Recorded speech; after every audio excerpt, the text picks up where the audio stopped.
Yo, what's up? Back once again with another movie review. I don't know why I'm talking like this, so I will stop right here. Okay.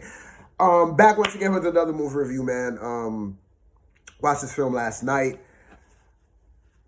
I kind of wanted to do a review after I saw the movie, but it was so late that I was like, you know what, let me just go to bed. So I'm doing it right now. So it's the morning after. So this film is actually called, hold on.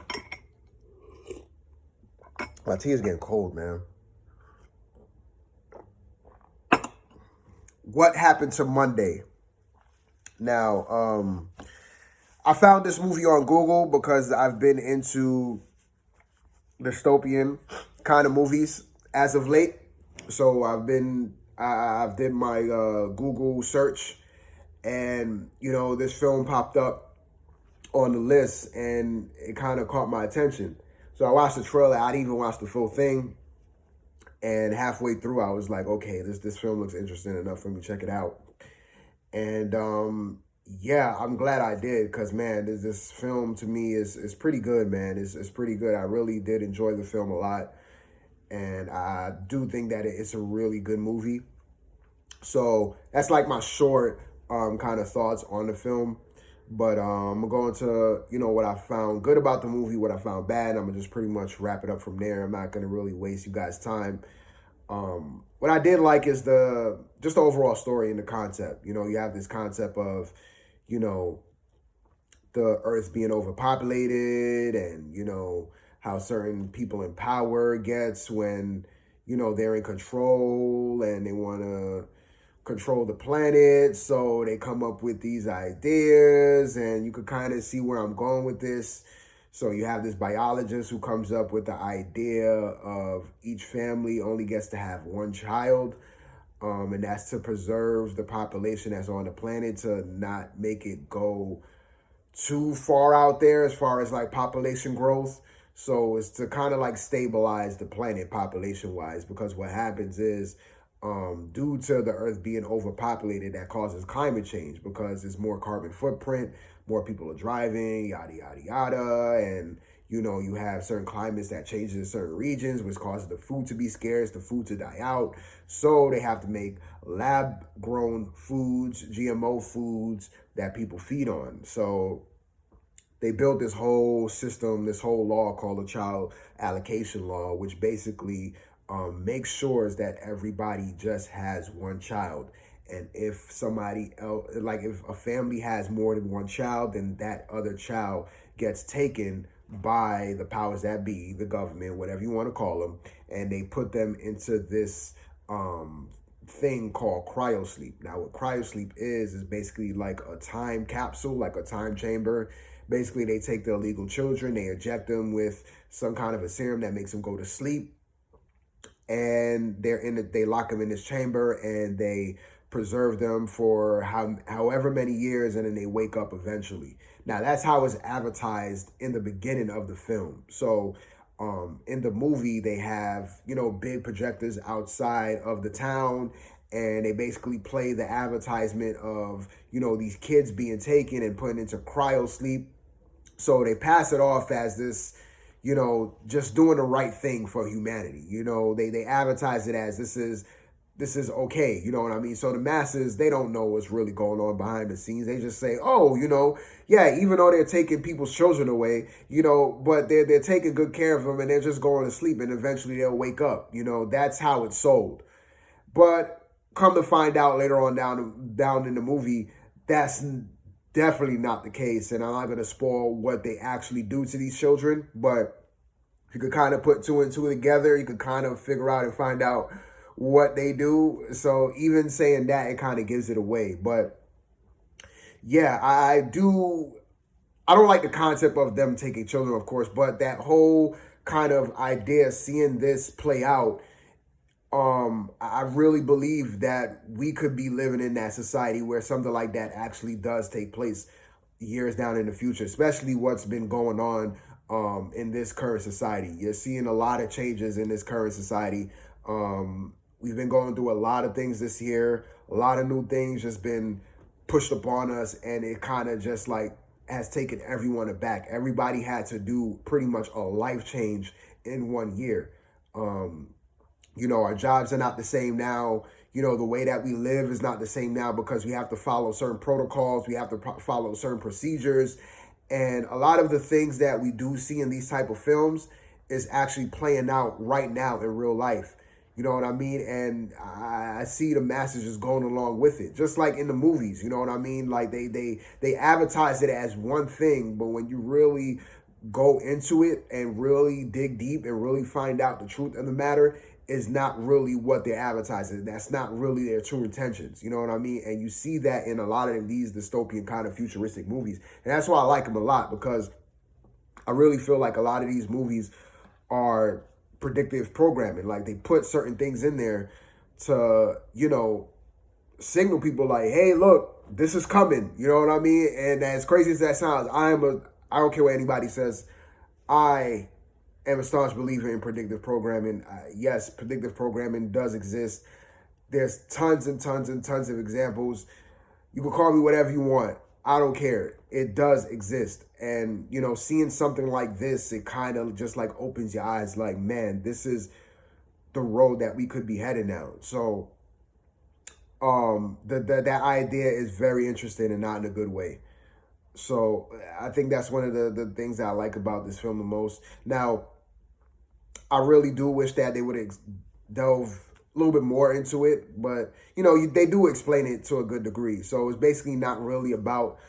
That is what the movie is about, but it's not solely focused on that. It's not solely focused on the society that everybody's living in. It's just focused on the main character of the film and so on and so forth. So yeah, that part is what I liked about it the most.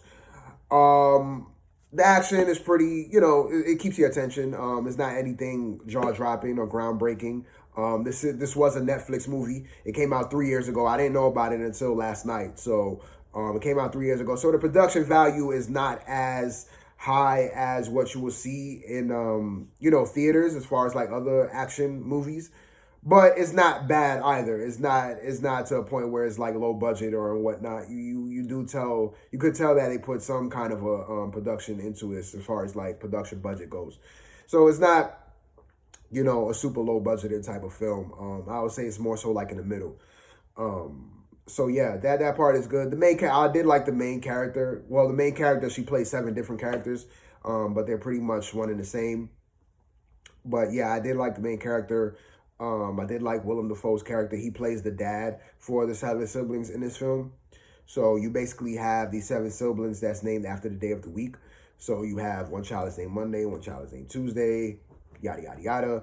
And basically each child has to go out on the day of the week that they name after. So Monday has to go out on Mondays and interact with the world. And basically they have to record what they done on that day, because each child that goes out the day after and so on and so forth, they have to make sure that they copy what the previous child did on the previous day to make it seem like they're just one person when they're really 7 children. You know what I mean? Because if they get caught, then each of them will be put into this cryo sleep. You know what I mean? So I did like that. I kind of like the idea of I kind of took like those 7 siblings as a metaphor to how we live our normal lives, because even though we're one person, when we go out in society, we pretty much do the same things every day, especially when you work a 9 to 5, or if you go to school. You see the same people every day, so people only see in one person. But when you go home, you kind of get to take that hat off, because when you're out in certain environments, you have to act a certain way. So you kind of feel what these characters are going through throughout the movie, because there is a sense of just tiredness, just living like the same, like living the same life for years and years and years and not doing anything, different, because they can't do anything different, because if they do something different, then they will get caught. So you kind of see that throughout the film, that certain siblings are getting tired of just living this normal, average, same life every single day, that they have to copy what the previous sister did on the previous day just to live a life. And I feel like that's what we go through on a daily basis. We go out, we interact with the world. but the world sees just this one person. But when we go to our houses, we get to be we get to be who we really want to be. And after a while, you're doing the same thing each and every day. That could take a toll on you. And I really feel that the movie portrayed it pretty well. I don't know if that was the film's intention or not, but I kind of drew that parallel while I was watching the film. So, oh snap, sorry about that. But yeah, I think that's like the main strong points of the film in its entirety. Now there are a couple of things that I didn't like. One of the things that I didn't like is the main character of itself, like the seven siblings. For most of the movie, each of the seven siblings, they kind of feel like one and the same. And in certain points, it's kind of hard to pinpoint which one is which. Even though they like when they go out into the world, they all dress the same. So they all look the same when they go out into the world. But when they come back home, you kind of get to see how they really look. So each sibling has their own unique look. Like Saturday, she has like the short blonde cut. Friday has I believe Friday has this like super short buzz cut almost. And Tuesday has this ginger thing going. So as far as like physical appearance, you could tell them apart. But as far as like character and personality, I just feel like they don't stand out in a unique way. In a super unique way. A lot of them feels like one and the same, especially when they interact with one another. I do feel like this film could have explored on the characters a little bit more, especially making each character kind of like distinctive and pretty much more so unique. There are certain things that you could tell them apart. Like I believe it's Thursday. She's like the super smart one, I guess you could say. She's really into like data, she could really hack into certain things and stuff. Like you could tell that she's super smart and analytical and stuff like that. And then Friday, she's the one with the short buzz cut. She kind of has like this edginess to her. Kind of like, I guess I don't want to say androgynous, but more like a dyke or something like that. Like she comes off like that. But that's only within certain siblings. The rest of them is kind of just like blah to me. Like Monday, she doesn't really have anything interesting. Tuesday, and same with Saturday. It's kind of like they're all kind of like one and the same. They don't really have enough of a uniqueness to tell them apart. In most of the film. The only way you can tell them apart is, of course, by physical appearance.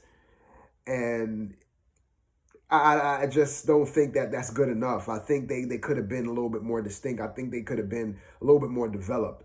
They could have explored on each character a little bit more.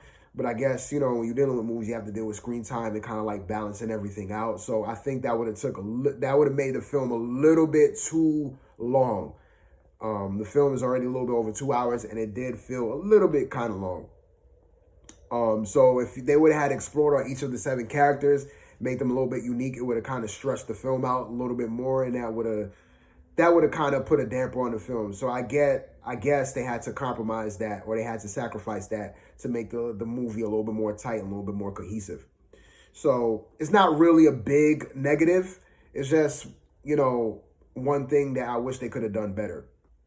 Another flaw, I guess you could say, with this movie is the acting from everybody else, and especially from the extras. Now, towards the beginning of the film, you have one scene to where this child is being taken by the armed guards because they find that she's illegal. So they're taking her away, and they're gonna put her into cryo sleep, and then everybody's watching as the armed guards are taking her away, and like their reactions, you could tell that the acting is just piss poor and is really bad.